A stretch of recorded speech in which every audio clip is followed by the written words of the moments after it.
I never thought my academic struggles would lead to such a life-changing experience. But that's exactly what happened when my tutor decided to close the library study room.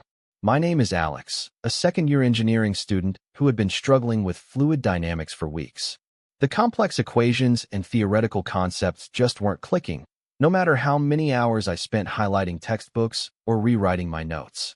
My grades were slipping, and with midterms approaching, I was desperate for help. That's when the university's tutoring center assigned me to work with Dr. James Rivera, who everyone simply called Jamie. I'd grown comfortable in the quiet sanctuary of the library's third-floor study rooms. The soft lighting, the smell of old books, and the absolute silence had become my refuge from the chaos of campus life. Study room 304 was my favorite, tucked away in the corner with a large window overlooking the campus quad.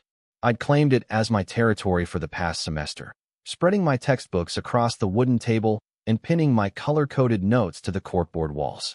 It was my academic safe space, and I was convinced it was the only environment where I could possibly absorb the complicated material I needed to learn. Jamie, however, had other ideas. On our third tutoring session, I arrived at room 304 to find a note taped to the door. "Alex, meet me at the engineering lab instead. Room closed for our sessions going forward." Jamie. I felt a wave of anxiety wash over me. The engineering lab? That noisy, chaotic space where students were always tinkering with projects and equipment? How was I supposed to concentrate there? This had to be some kind of mistake. When I finally found Jamie in the lab, he was arranging various models and equipment on a workbench. "There you are," he said with a warm smile that somehow eased my frustration slightly. "I was beginning to think you might not show up."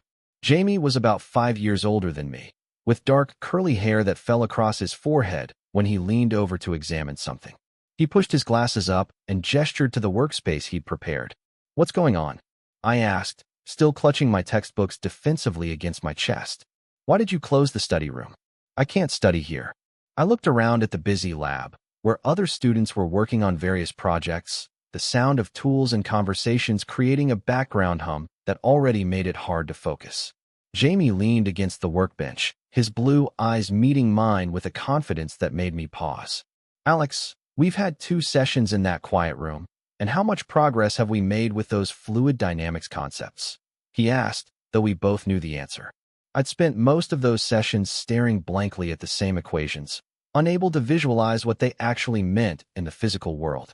"The study room works for me," I insisted, though even as I said it, I knew it wasn't entirely true. "I just need more time with the material." Jamie shook his head. "What you need is to actually see these concepts in action. Theory only gets you so far. I believe in hands-on learning, especially for someone like you who clearly thinks in a more tactile, visual way." He gestured to the setup behind him. "This is fluid dynamics in the real world, not just symbols on a page." I wanted to argue, to demand we return to the quiet, controlled environment I was used to, but something in Jamie's expression made me hesitate. He wasn't being dismissive. He genuinely believed this would help me. "Just give it 1 session," he said, as if reading my thoughts. "If it doesn't work, we can go back to the study room." Reluctantly, I set my books down and approached the workbench. Jamie had set up a small water channel with various obstacles and measuring devices. "Today, we're going to visualize what happens when fluid encounters different shapes and barriers," he explained, his enthusiasm evident in the way his eyes lit up. "You'll see exactly why those Reynolds number equations matter." That first hands-on session was awkward and uncomfortable. I felt out of my element, fumbling with the equipment and constantly looking over my shoulder at other students, worried they were judging my incompetence. Jamie was patient, guiding my hands when I struggled to adjust the flow rate or position the sensors. "Don't worry about getting it perfect," he assured me. "This is about understanding, not precision." By the end of that first session, something unexpected had happened. I had actually begun to understand the relationship between fluid velocity and pressure in a way that 3 weeks of textbook study hadn't accomplished. Seeing the water flow around obstacles, creating vortices and pressure gradients I could actually observe, suddenly made the equations seem less abstract. "So what do you think?" Jamie asked as we cleaned up. "Still want to go back to the study room?" I hesitated, surprised by my own answer. Maybe not yet," I admitted. This was different, but I think I actually understood some of the concepts better. Jamie's smile was warm and genuine, making something flutter unexpectedly in my chest. That's what I was hoping for. Some people learn by reading, others by hearing, but I had a feeling you might be someone who learns by doing. Over the next few weeks, our sessions continued in the engineering lab. Jamie created increasingly complex setups to demonstrate different principles, and gradually, I stopped feeling self-conscious about working in the open space. Instead, I began to look forward to these hands-on experiments. Jamie had a way of explaining concepts while we worked that made them stick in my mind. He'd guide my hands to feel the difference in pressure, or have me close my eyes and listen to the sound of fluid moving at different velocities. Learning isn't just about memorizing equations, he told me one day as we were setting up a demonstration of laminar versus turbulent flow. It's about creating connections in your brain, connecting the abstract to the concrete, the equation to the physical reality it describes. I found myself watching Jamie more and more during these sessions, the way his forearms flexed when he adjusted equipment, how he bit his lower lip in concentration when taking measurements, the infectious enthusiasm in his voice when explaining a concept he was passionate about. He wasn't like any tutor I'd had before. He didn't just teach the material. He seemed to genuinely care whether I understood it, adapting his approach when he sensed my confusion. One evening, as we were working late in the now-empty lab, Jamie was explaining boundary layers while standing close behind me, guiding my hand to feel the difference in water flow near a surface versus further away. I became acutely aware of his proximity, the warmth of his breath near my ear as he spoke, and the gentle pressure of his hand on mine. My heart rate increased, and it had nothing to do with fluid dynamics. "You feel that difference?" he asked, his voice low and close. I nodded, not trusting myself to speak. The boundary layer we were supposed to be studying was the furthest thing from my mind at that moment. Jamie must have sensed something, because he stepped back slightly, clearing his throat. "Good. That's the concept that's going to be central to your midterm." He moved to the other side of the workbench, putting some distance between us. "Let's try another configuration." The moment passed, but something had shifted. There was a new awareness between us, an undercurrent that had nothing to do with our academic relationship. I tried to dismiss it as a meaningless attraction. Jamie was attractive, intelligent, and kind. Of course I'd develop a small crush. It didn't have to mean anything. As the midterm approached, our sessions intensified. Jamie created more complex demonstrations, challenging me to apply the principles we'd been studying to new situations. "The exam won't just test what you've memorized," he explained. "It will test whether you can apply these concepts to scenarios you haven't seen before." The pressure was mounting, and with it, my anxiety. Despite my improved understanding, I still worried that when faced with the exam, all this hands-on learning wouldn't translate to solving problems on paper. During one particularly frustrating session, I threw down my pencil after failing to predict the correct flow pattern for the third time. "I can't do this," I said, running my hands through my hair in frustration. "When I'm here with you and the equipment, it makes sense. But as soon as I have to do it on my own, on paper, I freeze up." Jamie sat down beside me, closer than necessary, our shoulders almost touching. "Alex, look at me," he said gently. When I reluctantly met his gaze, he continued, "You understand this material better than you think you do. Your intuition about fluid behavior is actually remarkably good now. But the exam is just a formality," he interrupted. "It's not about the grade. It's about whether you understand the principles well enough to apply them as an engineer someday. And you do." There was such conviction in his voice that I almost believed him. "How can you be so sure?" Jamie smiled, reaching out to briefly touch my hand before withdrawing. "Because I've seen how you think, how you approach problems now compared to when we started. You don't just try to remember equations anymore. You visualize the physical reality they represent." His confidence in me was both comforting and unsettling. No one had ever believed in me quite so completely before, and I didn't want to disappoint him. But there was also that other feeling, the warmth that spread through me whenever he was near, the way my focus shifted from fluid dynamics to the curve of his smile or the intensity in his eyes when he explained something he was passionate about. The night before the exam, Jamie suggested a final review session. To my surprise, he didn't take me to the lab, but instead to a small cafe just off campus. "We've done all the hands-on work we can. he explained as we settled into a quiet corner booth. Tonight is about connecting all those experiences to the types of problems you'll face tomorrow. For hours, we worked through practice problems, but Jamie's approach was different from traditional tutoring. Instead of focusing on formulas, he would ask, "Remember when we demonstrated this with the narrow channel? Visualize that setup. What happened to the fluid velocity?" By connecting each problem to a physical experience we'd shared, he helped me build a mental library of real-world examples I could draw upon during the exam. The cafe grew quiet as closing time approached, but we remained absorbed in our work, cups of cold coffee forgotten beside us. "I think you're ready," Jamie finally said, closing the textbook between us. He looked tired but satisfied, his glasses slightly askew and his curly hair more disheveled than usual after hours of running his hands through it. "Thanks to you," I said sincerely. "I never would have understood any of this if you hadn't closed that study room." Jamie laughed softly. "You would have figured it out eventually. I just helped you find a better path."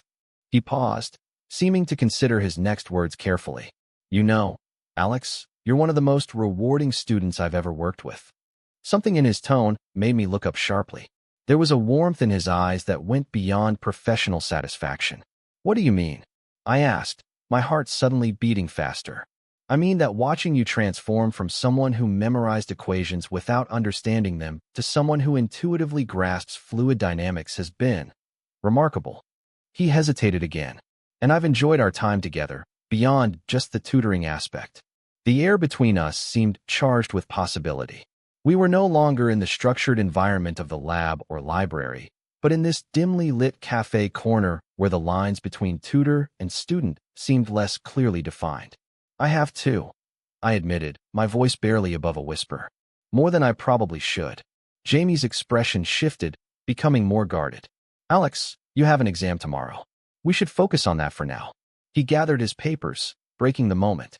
"Whatever else there might be to discuss, it should wait until after your academic future isn't hanging in the balance." He was right, of course. The timing was terrible, and the power dynamic of our relationship complicated everything. But as we walked back toward campus in the cool night air, our shoulders occasionally brushing, I couldn't help but wonder what might happen once the exam was behind us. The next day, I entered the examination hall with a mixture of anxiety and surprising confidence. As I looked at the first problem, I closed my eyes briefly and visualized the corresponding experiment Jamie and I had conducted. Suddenly, the equations weren't just abstract symbols, but descriptions of physical phenomena I had observed and felt with my own hands. 3 hours later, I emerged from the exam room exhausted but cautiously optimistic. For the first time, I had approached a fluid dynamics test not by regurgitating memorized formulas, but by reasoning through problems based on physical principles I now understood. Jamie was waiting outside, trying to appear casual but clearly anxious about how I'd performed. "How did it go?" he asked as soon as he spotted me. I think it went well," I said, still somewhat surprised by this realization.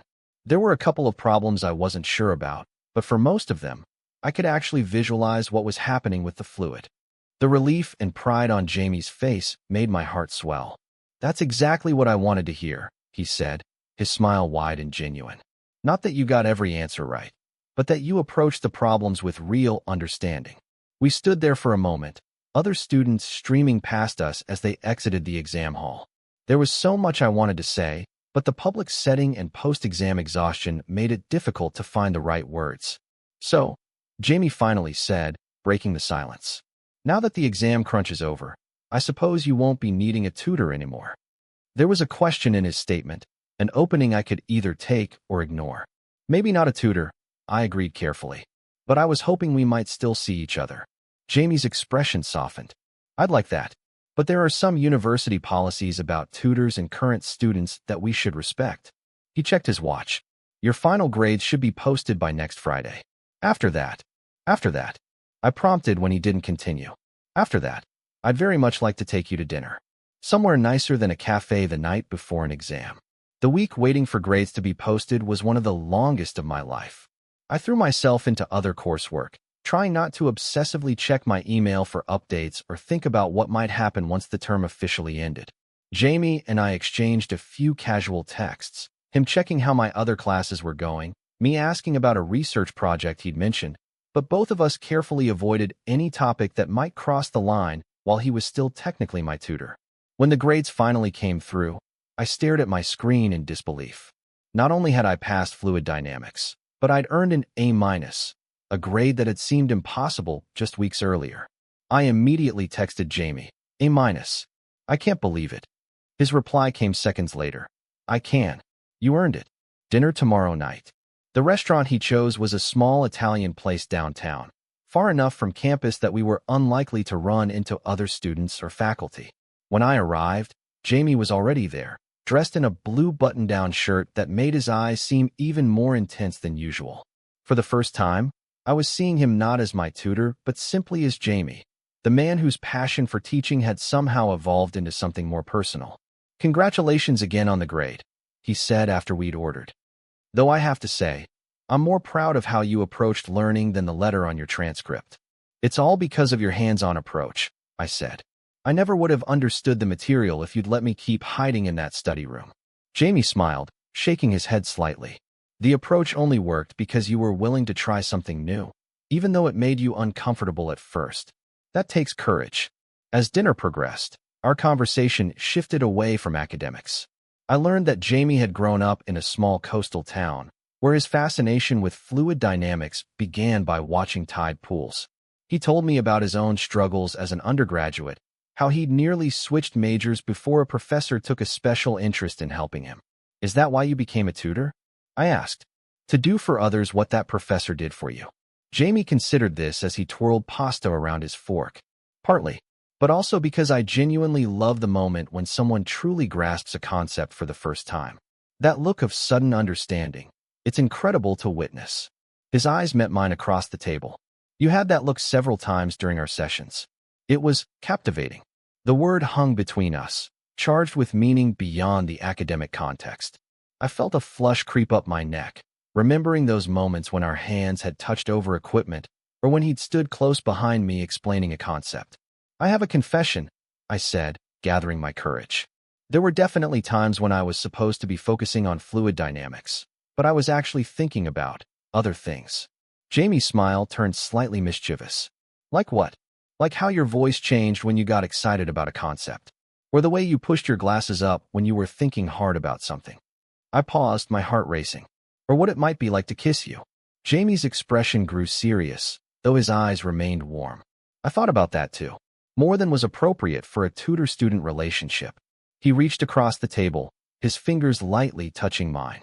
But I also knew that anything that happened between us while I was still your tutor would undermine your accomplishments. I needed you to succeed on your own merits, not because of any personal feelings between us. His consideration touched me deeply. In a world where boundaries were often carelessly crossed, Jamie had placed my academic integrity above his own desires. And now? I asked softly. Now, he said, his fingers intertwining with mine. I'm just a guy having dinner with someone he's come to admire tremendously, both as a student and as a person. After dinner, we walked along the riverfront, the city lights reflecting on the water's surface. Jamie pointed out how the river's flow changed around bridge pillars, unable to resist turning even this romantic moment into a mini fluid dynamics lesson. I found it endearing rather than annoying, which told me everything I needed to know about my feelings for him. When we stopped at a viewpoint overlooking the water, Jamie turned to face me. I want to be clear about something, he said, his expression earnest. What I feel for you developed because of who you are, your determination, your willingness to challenge yourself, your unique way of seeing the world. It wasn't just some forbidden attraction because I was your tutor. I know, I assured him, stepping closer. And what I feel for you isn't just gratitude for helping me pass a class. It's about who you are, how you connected with me, how you saw what I needed even when I didn't see it myself. The distance between us closed, and when our lips finally met, it felt like the natural conclusion to a journey that had begun the moment Jamie taped that note to the library study room door. His hand gently cupped my face, and I could feel the same careful attention he brought to his teaching now focused entirely on this moment between us. In the months that followed, our relationship deepened beyond what either of us had anticipated. Jamie continued to teach me, though no longer about fluid dynamics. He taught me about trust, about vulnerability, about the courage to step outside comfortable spaces to discover new possibilities. And I like to think I taught him some things too, about seeing his own value beyond his academic knowledge, about the joy of spontaneity, about how sometimes the best learning happens when you least expect it. Looking back, I'm grateful that Jamie had the wisdom to close that library study room door. He understood something fundamental about learning and about life that I was only beginning to grasp, that growth happens not in comfortable isolation, but in dynamic engagement with the world around us. Just as fluid dynamics can't be fully understood through equations alone, human connections can't develop in the sterile environment of a study room. Sometimes I wonder what would have happened if I'd insisted on staying in room 304, if I'd refused to try Jamie's hands-on approach.